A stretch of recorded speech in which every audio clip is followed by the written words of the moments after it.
Ay, gusto ko nga siya. Ano yung dumidi? Hindi ko mausa. Hindi, pag ano, madilim na kayo. Malapit sa kumara. Mag-yelo ka, Kel? Hindi, yun. Ako, Kel, nilalagay. Thank you. Nagklase ka ba? Uwi ko itong ano eh.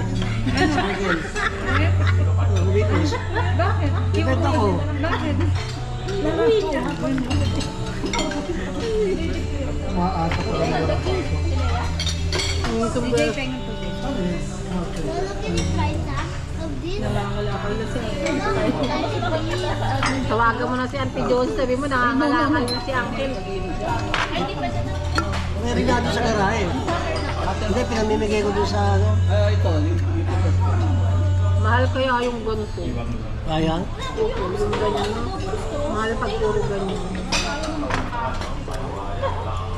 Ito din, ay, yung pumasok. Yung anak ko, nag-iipo kami doon na ganyan. Kasamahan ko. Nabibenta namin mga $45. Kasi may machine naman doon ng ano, may kapalit na agad na ano, coins. Hindi, yung meron sa ano, may dadala marami. Meron po. Yung iba nga, ang daming dala. Yung may gustong Mga plastic tsaka yung 40-45. Di ba, pagka ano, kakaisandaan ko eh, pagka marami na ito.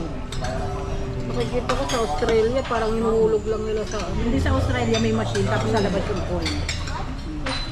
Kasi yung isang asawa ko lagi may bigit sa'yo. Hindi ko namin, isang asawa mo, ano sabi mo? Yung pinsan ng asawa. Akala ko yung isang asawa mo, hindi ko, yung isang asawa ko. Magkakaroon ba asawa mo ka? Hininaw yung tenga ni ano. Natalo sa tengo pagka ganyan ang mga kwento. Yan, naniniwala si DCD. Yung pila ng ano doon, mga chismos lang. Nangunguna si Kipatin. Kasi lagi siya nandun na. Founder yata siya, Tawa. Filipino eh. Mga bataan niya yun.